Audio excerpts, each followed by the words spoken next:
Hello everyone, welcome to Swami Vivekananda Institute. I am your home science faculty. So today we'll discuss about how to start preparation for the UGC NET exam home science. So today, uh, today we'll discuss about how to start preparation for the UGC NET home science examination for the December 2023. So first, uh,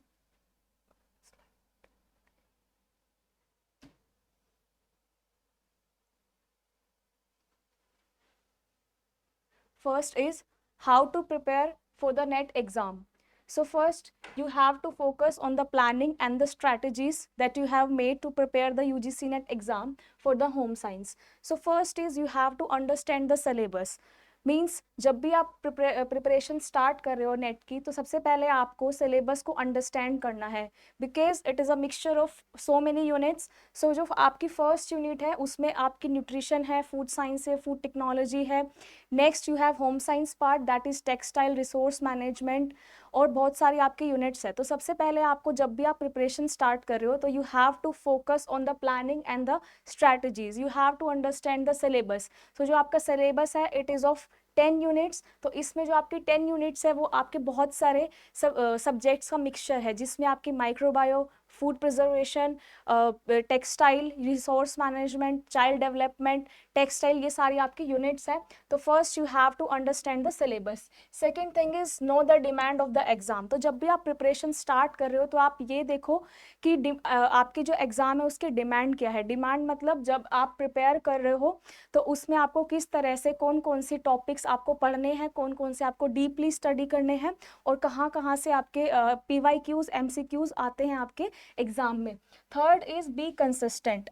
हाँ, जब भी आप preparation start कर रहे हो तो आपको हमेशा कंसिस्टेंसी मेंटेन करनी है. वो कैसे करनी है, ऐसा ना हो कि आप सिर्फ एक ही पेपर पे फोकस कर रहे हो. Like you have paper 1 and paper 2. तो जब भी आप प्रिपरेशन स्टार्ट कर रहे हो पेपर 1 और 2 की तो आपको दोनों का ही सिलेबस पहले देखना है और दोनों में ही कंसिस्टेंसी मेंटेन करनी है. जब आप कंसिस्टेंसी को मेंटेन करोगे तभी आप अच्छे से प्रिपरेशन कर पाओगे. तो इन पेपर 1 और पेपर 2 आपके पास जो सिलेबस होता है वो सबसे ज़्यादा पेपर 2 का होता है. तो इसमें पेपर 2 में विच इज़ होम साइंस उसमें आपके पास यू हैव टोटल 10 यूनिट्स. तो 10 यूनिट्स जब हैं तो आपको अपनी स्ट्रैटेजीज हमेशा प्रिपेयर करनी है अकॉर्डिंग टू द सिलेबस. तो आपका जो इसमें कंसिस्टेंसी है, अगर आप ऐसा कर रहे हो कि जब एग्ज़ाम आने वाला हो तब आपने पढ़ना छोड़ दिया या फिर आप उस टाइम पे ज़्यादा यूनिट्स को फोकस कर रहे हो तो ऐसे आपकी कंसिस्टेंसी मेंटेन नहीं होगी. You have to give the equal time to each and every unit. Fourth is conceptual knowledge and read relevant content. जब आपके पास कॉन्सेप्ट्स की नॉलेज होगी, मतलब जो भी आप यूनिट ले रहे हो, फॉर एग्जांपल आपने यूनिट 1 ली which is food service and management, तो आपको फूड साइंस के बारे में पढ़ना है, फूड सर्विस मैनेजमेंट के बारे में पढ़ना है और उससे जितना भी आपके पास रेलेवेंट कंटेंट है वही पढ़ना है.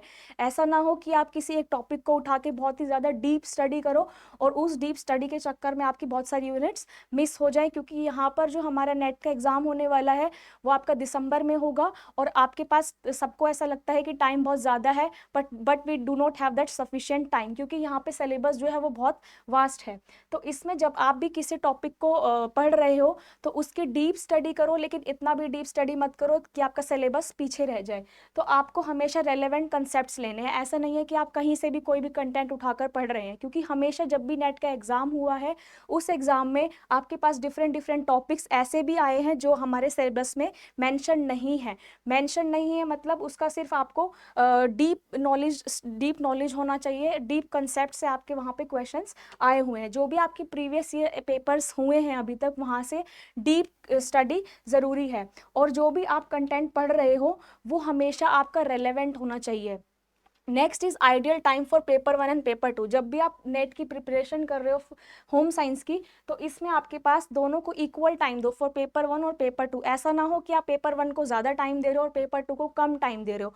हमेशा आप अपने टाइम को इक्वली एडजस्ट करो क्योंकि जो आपका पेपर 2 है उसमें आपका बहुत सारा सिलेबस है. In home science you have 10 units और इस 10 यूनिट्स के बाद भी इसमें बहुत सारे सब यूनिट्स हैं. और जो इनमें सब यूनिट्स है इसमें बहुत सारे टॉपिक्स हैं, तो आपको हमेशा जो पेपर 2 है वो टाइम कंज्यूमिंग होगा। तो इसलिए आपको ऐसे आपकी स्ट्रैटेजी प्रिपेयर करनी है जहाँ पर आपको दोनों ही पेपर को आप इक्वल टाइम दो।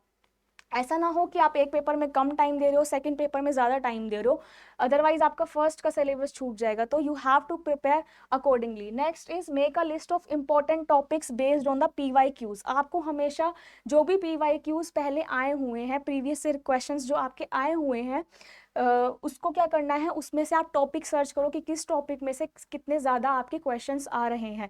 तो जितने ज़्यादा क्वेश्चंस आ रहे हैं, किस यूनिट से आ रहे हैं, उसमें आपको एक लिस्ट बनानी है कि ये आपके इंपॉर्टेंट टॉपिक्स है, और उन टॉपिक्स को आपको ध्यान में रख के पढ़ना है। सबसे पहले वो टॉपिक्स लो जो आपके PYQs में सबसे ज़्यादा आ रहे हैं। जब वो टॉपिक्स आप लोगे, उसमें से आप फिर जब आपकी यूनिट खत्म हो जाएगी, उस यूनिट के बाद आपको you have to tick the MCQs and the PYQs, ताकि आपकी प्रिपरेशन पता चले कि आप किस तरह से अपने एग्जाम के लिए प्रिपेयर कर रहे हो। Next is MCQs and PYQ practice unit wise. जब भी आप कोई यूनिट ले रहे हो, फॉर एग्जाम्पल आपने टेक्सटाइल यूनिट ली, टेक्सटाइल यूनिट जब आपकी खत्म हो रही है, तो उस यूनिट के बाद आप क्या करोगे, आप PYQs और MCQs जितने भी आपके पास रेलेवेंट कंसेप्ट है, जितने भी आपके पास सोर्सेज हैं, उन सारे सोर्सेज में से आप MCQs और PYQs को टिक करो, ताकि आपकी प्रिपरेशन आपको पता चल सके।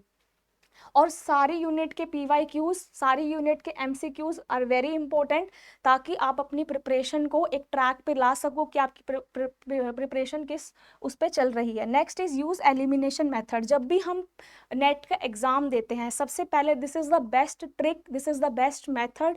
सबसे पहले आपको क्या करना है, सपोज आपके पास 4 ऑप्शन गिवन है किसी भी क्वेश्चन में, तो what you have to do is, suppose this is first, second, 3 and 4th, तो आपका क्वेश्चन कोई भी हो, उस क्वेश्चन में से आपको क्या करना है, सबसे पहले वो वाला आंसर निकाल देना है जो आंसर जिसका आंसर वो हो ही नहीं सकता। फॉर एग्जाम्पल आपके पास क्वेश्चन आ गया, तो उसमें से आपको लगता है कि फर्स्ट 2 ऑप्शन तो होंगे ही नहीं, ये आपके गलत हैं, तो आपको क्या करना है, इनको रिमूव कर देना है। Then you have 2 options left, तो आपको इन ऑप्शंस में से ही देखना है कि कौन सा आंसर इस क्वेश्चन का होगा। इससे क्या होगा, जब भी आप एलिमिनेशन मेथड यूज करते हो, तो आपके पास एक ट्रिक हो जाती है कि आप कैसे आंसर्स को अपने हिसाब से लगा सकते हो। Next is revision. जितना ज़्यादा आप रिवीजन करोगे, जितना ज़्यादा आप टॉपिक्स को रिवाइज करोगे, जितना रिवीजन में टाइम दोगे, उतना ही आपका प्रिपरेशन जो है वो बेटर होगा। तो आपको क्या करना है, जब भी हम यूनिट खत्म होती है, उस यूनिट के बाद आपको you have to do the revision and you have to mark the PYQs and MCQs of each and every unit. Next is this is the main pillars of home science. इसमें आपके पास जैसे home science जो आपका net का exam होगा, उसमें आपके पास different units होंगी, तो जो डिफरेंट यूनिट्स होंगी उसमें अलग अलग डोमेन्स हैं, क्योंकि काफ़ी बच्चे जो हैं इसमें वो फूड टेक्नोलॉजी वाले होते हैं, काफ़ी जो है वो होम साइंस वाले होते हैं, काफ़ी स्टूडेंट्स जो होते हैं चाइल्ड डेवलपमेंट रिसोर्स मैनेजमेंट वाले होते हैं, मास्टर्स जिन्होंने फूड एंड न्यूट्रिशन में किया है, होम साइंस में किया है। तो काफ़ी सारे स्टूडेंट्स हैं जिनको, जो फूड टेक्नोलॉजी वाले हैं उनको होम साइंस की नॉलेज नहीं है, और जो कुछ होम साइंस वाले हैं उनको फूड टेक्नोलॉजी की नॉलेज नहीं है। तो इसलिए आपको हमेशा इक्वल टाइम देना है हर एक यूनिट को। तो इसमें जब भी आप बात करते हो इसमें होम साइंस के सिलेबस की, तो इसमें अलग अलग डोमेन्स है। First domain is food and nutrition, तो इसमें आपके पास जो फर्स्ट यूनिट आती है, first and second unit, that is based on the food and nutrition. Second is textile studies, तो जब जो आपका डोमेन है सेकंड, दैट इज टेक्सटाइल, क्योंकि होम साइंस में ये सारे आपके पास सिलेबस में डिवाइड है, फूड एंड न्यूट्रिशन है, टेक्सटाइल है, नेक्स्ट आपका रिसर्च है। इसमें आपका पेपर 1 में भी रिसर्च है, बट जो पेपर 1 का रिसर्च है वो बहुत ही ज़्यादा वास्ट है, इसमें इतना वास्ट नहीं है। इसमें जो है रिसर्च के मेथड्स है बहुत ही ज़्यादा बेसिक है, और कुछ आपके टेस्ट हैं। नेक्स्ट इज रिसोर्स मैनेजमेंट, जो 4th पिलर है that is resource management. Next is human development and extension education. तो इसमें क्या करना है, जब भी आप प्रिपरेशन स्टार्ट कर रहे हो, तो प्रिपरेशन स्टार्ट जब भी करोगे तो आपको सबसे पहले ये देखना है कि आपको कौन सी यूनिट ज़्यादा टाइम कंज्यूमिंग लगेगी। फॉर एग्जाम्पल टेक्सटाइल है, टेक्सटाइल जो फूड टेक्नोलॉजी वाले स्टूडेंट्स हैं उनके लिए टेक्सटाइल उन्होंने कभी नहीं पढ़ा हुआ है, तो उनके लिए क्या होगा, बहुत ही ज़्यादा डिफिकल्ट होगा टू अंडरस्टैंड द टेक्सटाइल। तो टेक्सटाइल को आप क्या करो, थोड़ा ज़्यादा टाइम दो, बिकॉज जो आपका फूड साइंस है, फूड टेक्नोलॉजी वाला पार्ट है, वो आप इजीली कर पाओगे क्योंकि आपने उसमें मास्टर्स किया हुआ है फूड टेक्नोलॉजी में। तो आपको डिफिकल्टी कहाँ आएगी, होम साइंस वाले सब्जेक्ट में। तो फॉर एग्जाम्पल जैसे टेक्सटाइल यूनिट है, तो टेक्सटाइल यूनिट में क्या होगा, you have very vast syllabus. तो टेक्सटाइल में आपके पास जब बहुत सारा सिलेबस होगा तो आपको you have to focus on the textile part much. Next is extension education, human child and development. So you have to plan your part accordingly. Next is this is your home science syllabus. This is unit 1 food science and food service and management. तो इस unit में we'll discuss about food science and food service management कि food science होता क्या है, food and nutrition क्या होता है, कौन कौन से ऐसी प्रॉपर्टीज़ है फूड की उस जो इसमें जिसमें आपकी फिजिकल और केमिकल प्रॉपर्टीज़ इंक्लूड है, कौन कौन से मेथड्स हैं जो हम टेस्टिंग के लिए यूज़ करते हैं, कौन कौन से ऐसे इवैल्यूएशन मेथड्स हैं जैसे ऑब्जेक्टिव और सब्जेक्टिव इवैल्यूएशन है. नेक्स्ट जो है कुकिंग, जैसे आप कौन कौन से मेथड यूज़ होते हैं कुकिंग के लिए, क्या क्या उनका इफेक्ट्स होता है कुकिंग पे, प्रोसेसिंग पे. इसमें आपके पास फूड प्रिजर्वेशन वाला पार्ट भी है, इसमें आपके पास डिफरेंट मेथड्स भी हैं कि हम किस तरह से फूड को प्रिजर्व कर सकते हैं. इसमें आपके पास फूड पिगमेंट्स एंड एडिटिव्स भी हैं, इसमें आपके डिफरेंट फूड पिगमेंट्स के बारे में पढ़ेंगे, एडिटिव्स के बारे में पढ़ेंगे. नेक्स्ट इज फूड स्टैंडर्ड्स, इसमें फूड स्टैंडर्ड्स भी है बट आपको इसमें फूड स्टैंडर्ड्स, फूड प्रिजर्वेशन ये सारे ज़्यादा डीप में नहीं पढ़ने हैं, बहुत ही बेसिक क्वेश्चंस यहाँ से आते हैं. Next is microbial safety of food, यहाँ पे you have also microbiology subject जो कि होम साइंस वाले स्टूडेंट्स के लिए थोड़ा सा डिफिकल्ट हो जाता है क्योंकि उन्होंने कभी भी माइक्रोबायो नहीं पढ़ा होता, तो इसलिए you have to focus on this part. Next is HACCP food packaging, ये सारे आपके फूड साइंस के पार्ट हैं. Next is food service management and menu planning, तो इसमें जो भी हम मेन्यू प्लानिंग करते हैं इसमें हम डिफरेंट मेथड्स यूज़ करते हैं, टाइप्स ऑफ मेन्यूज आते हैं, फूड कॉस्ट एनालिसिस, बहुत सारे मेथड्स होते हैं फूड कॉस्टिंग के, तो ये सारे हम पढ़ेंगे. Next is new product development, आपका एक यहाँ पे नैनो टेक्नोलॉजी NPD भी आता है फूड साइंस के under which we'll going to study. Next is institutional level hospital और educational जो institutes हैं वहाँ पर food service जो है वो कैसे होती है, ये भी आपके सारे methods हैं. नेक्स्ट जो है रिसर्च, इसमें एक रिसर्च की एक अलग से यूनिट है बट इन्होंने इसमें कंबाइन किया है 2-4 टॉपिक्स जो है रिसर्च के, that is fundamental issue, concept, scope and ethics and research. So your next unit is unit number 2 which is food and nutrition and dietetics. तो जो न्यूट्रिशन एंड डाइटेटिक्स है इसमें will discuss about balance diet, food pyramid, macro and micro nutrition. इसमें जितने भी आपके nutrients involve होते हैं उसके बारे में हम डिस्कस करेंगे, कौन कौन से न्यूट्रिएंट्स होते हैं, विटामिन्स, मिनरल्स, कार्बोहाइड्रेट, ये सब हम पढ़ेंगे, उसकी उनकी डेफिशिएंसीज के बारे में पढ़ेंगे और पब्लिक हेल्थ न्यूट्रिशन के बारे में स्टडी करेंगे कि कौन कौन से आपके न्यूट्रिशन के जो आपके मेथड्स हो गए, टाइप्स हो गए, ये सब के बारे में हम स्टडी करेंगे. नेक्स्ट इज स्पोर्ट्स न्यूट्रिशन हो गया, nutrition in emergencies and disasters हो गया, nutritional assessment, this is the important topic जिसमें हम क्या करेंगे आपके मेथड्स और टेक्निक्स के बारे में पढ़ेंगे. इसमें डिफरेंट मेथड्स यूज होते हैं जैसे एंथ्रोपोमेट्री मेथड्स हो गए और उसके बाद हम will study about the clinical and therapeutic nutrition. Next is diet counselling and management, इसमें हम डाइट प्लान्स के बारे में पढ़ेंगे कि हम डाइट को कैसे कैसे मेंटेन करते हैं, कैसे मैनेज करते हैं. बहुत सारी इसमें डिजीज़ वाले भी कंडीशन होंगे, जैसे फॉर एग्जांपल किसी को लीवर प्रॉब्लम है, किडनी प्रॉब्लम है, तो उनके लिए क्या क्या हम डाइट प्लान कर सकते हैं, कौन कौन से हम उनको न्यूट्रिशन प्रोवाइड कर सकते हैं, इन सब के बारे में पढ़ेंगे. नेक्स्ट इज रिसर्च मेथड, इसमें आपका फिर से हम research ethics, research design, types of research, ये आपका पार्ट 1 में भी है. Next unit is unit number 3 textile. This is very much important unit. इसमें we'll discuss about the types of fiber, yarns, weave, fabric, classification of fibres, yarns. इसमें हम क्या करेंगे, सबसे पहले हम टेक्सटाइल की टर्मिनोलॉजीज पढ़ेंगे क्योंकि जो फूड टेक वाले स्टूडेंट्स हैं उनके लिए textile is the new concept, तो इसलिए हम सबसे पहले टेक्सटाइल की टर्मिनोलॉजीज पढ़ेंगे जिसमें हम पढ़ेंगे कि types of yarn, types of fabric, ये सब क्या होता है, कैसे टेक्सटाइल बनता है. Will discuss about all these things. Next is major natural and man made fibres, because there are 2 type of fibres, artificial and natural. Artificial is also called man made fibres, तो इसके बारे में हम discuss करेंगे. Next is different method of fabric construction, कि fabric आपका कैसे कैसे बनता है, क्या क्या मेथड्स को यूज करके हम फैब्रिक डिजाइन करते हैं.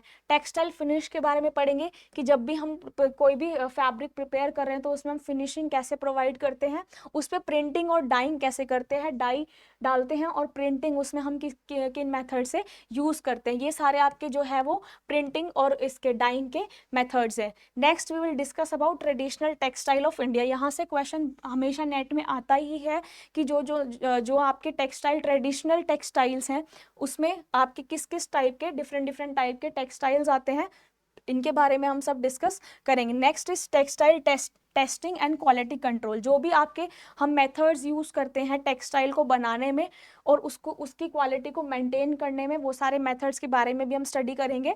नेक्स्ट जो है बैंड डाइज, जो भी आपके डाइज बैंड है उनके बारे में स्टडी करेंगे कि अगर ये वाली डाई यूज़ करी तो आपका फैब्रिक जो है वो खराब हो सकता है।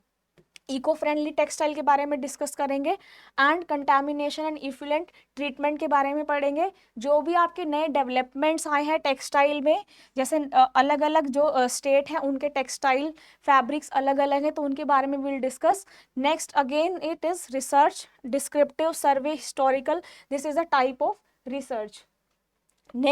Next unit is unit number 4। इन सभी यूनिट के साथ हम PYQs भी करेंगे और आपके MCQs भी डिस्कस करेंगे। Next is apparel designing. Apparel designing मतलब जब भी आप कोई क्लोथ बना रहे हो उसमें हम कौन कौन से मेथड्स, कौन कौन से एलिमेंट्स, कौन कौन से प्रिंसिपल्स, मेथड्स, ये सब कौन सा यूज करेंगे। So first you have body measurement, need, figure types and anthropometry test. ये सारे आपने पहले भी रीड आउट करे होंगे। इसमें हम इक्विपमेंट्स और टूल के बारे में पढ़ेंगे क्योंकि कौन कौन से इक्विपमेंट्स और टूल यूज होते हैं for manufacturing the garments. Next is ये वाला बहुत इंपॉर्टेंट टॉपिक है elements and principle of design. इसमें हम जो अपेरल डिजाइन करते हैं, जो गारमेंट्स होते हैं उनके पार्ट्स के बारे में पढ़ेंगे। इसमें कुछ टर्मिनोलॉजीज है, फैशन टर्मिनोलॉजीज, क्योंकि जो फूड टेक वाले स्टूडेंट्स हैं उन्होंने ये सब रीड नहीं किया होगा तो ये जो टॉपिक्स हैं उनके लिए बहुत ज़्यादा न्यू होंगे। तो जो टॉपिक नए हैं उनके लिए सबसे पहले हमें टर्मिनोलॉजीज जानना बहुत ही ज़्यादा इंपॉर्टेंट है। Next you have pattern making, drafting, draping and flat pattern making techniques. इसमें हम बहुत सारे डार्ट टेक्निक्स जो है, पैटर्न किस तरह से आप अपने क्लोथ्स को डिजाइन कर रहे हो, ये सारा आपके इसके बारे में will discuss about it. Next is testing. Again जैसे हमने टेक्सटाइल में टेस्टिंग करी थी, क्वालिटीज पैरामीटर्स देखे थे, ऐसे ही हम इसमें यहाँ पे डिफरेंट टेस्ट को अप्लाई करते हैं। नेक्स्ट केयर और मेंटेनेंस, हम कैसे इनकी केयर और क्लोथिंग की मेंटेनेंस कर सकते हैं। वहाँ पे टेक्सटाइल में हमने डाइंग और प्रिंटिंग पढ़ा था, यहाँ पर हम क्या करेंगे, प्रिंसिपल देखेंगे, कुछ वॉशिंग के लॉन्ड्री एजेंट्स देखेंगे। यहाँ पे आपके डिफरेंट जो आपके सिंबल्स होते हैं उन सिंबल्स से रिलेटेड आपके नेट के एग्जाम में क्वेश्चंस आते हैं। सपोज आपको मैच द फॉलोइंग में वो क्वेश्चन दे सकता है, क्योंकि PYQs में मैच द फॉलोइंग में ये क्वेश्चन आया है, care and maintenance of clothing पे क्वेश्चन आया है। उसके बाद यहाँ पे again you have research methods, जिसमें आपकी हाइपोथेसिस टेस्टिंग है, हाइपोथेसिस के टाइप्स है, कौन कौन से टाइप्स होते हैं, पैरामेट्रिक टेस्ट है, नॉन पैरामेट्रिक टेस्ट है, इनके बारे में हम डिस्कस करेंगे। Next unit is resource management and consumer issues. तो इसमें आपके पास सबसे पहले हमें समझना है कि सबसे पहले कि मैनेजमेंट क्या होता है। जो भी हमारे बेसिक नीड्स हैं उनको हम कैसे मैनेज करते हैं, फंक्शंस क्या क्या होते हैं, कैसे हम उनको प्लान करते हैं, कैसे हम उनको सुपरवाइज करते हैं, कैसे हम उनको ऑर्गेनाइज करते हैं, इवेलुएट करते हैं। इसमें main topic is family life cycle stages, जिसमें से हमेशा क्वेश्चन आता है। उसके हम जो भी रिसोर्सेज अवेलेबल है उनके बारे में हम स्टडी करेंगे। Next is resource classification, characteristics, factors, resource conservation, ये सारे आपके इंपॉर्टेंट टॉपिक्स हैं। Next is work simplification techniques. इसमें आपके डिफरेंट टेक्निक्स यूज होते हैं, कैसे हम रिसोर्स को मैनेज कर सकते हैं। Next is money management, natural source management, human resource management. इसमें आपके पास असेसमेंट्स होते हैं, कुछ ट्रेनिंग मेथडोलॉजीज होती है कि आप कैसे ट्रेनिंग्स आप प्रोवाइड करते हो, कौन कौन से मेथड आप यूज करते हो to evaluate the resources. Next is consumer. इसमें आपके पास कंज्यूमर में कंज्यूमर बिहेवियर कैसा है, कंज्यूमर प्रॉब्लम्स, एजुकेशन, ये सब के बारे में हम डिस्कस करेंगे। Next is entrepreneurship. इसमें भी आपके कुछ बैरियर्स आते हैं, चैलेंजेस आते हैं, इन सब के बारे में हम डिस्कस करेंगे। Again you have research method, जिसमें सैम्पलिंग टेक्निक्स आती है, टाइप्स ऑफ सैम्पलिंग आती है, जैसे स्ट्रेटा हो गया, ये सारी आपकी सैम्पलिंग आती है, प्रोसीजर्स आते हैं सैम्पलिंग के, एंड प्रोबेबिलिटी सैम्पलिंग, ये आपके सैम्पलिंग के सारे पार्ट्स हैं। Next topic is housing and interior design. जब भी आप डिजाइनिंग कर रहे हो अब कुछ स्टूडेंट्स के लिए ये वाला टॉपिक नया नहीं होगा, क्योंकि मास्टर्स जिन्होंने डिजाइनिंग में की हुई है उनके लिए टॉपिक सारे बहुत इजी होंगे, उनके लिए फूड टेक्नोलॉजी वाले जो टॉपिक्स है वो क्या होंगे, थोड़ा टफ होगा।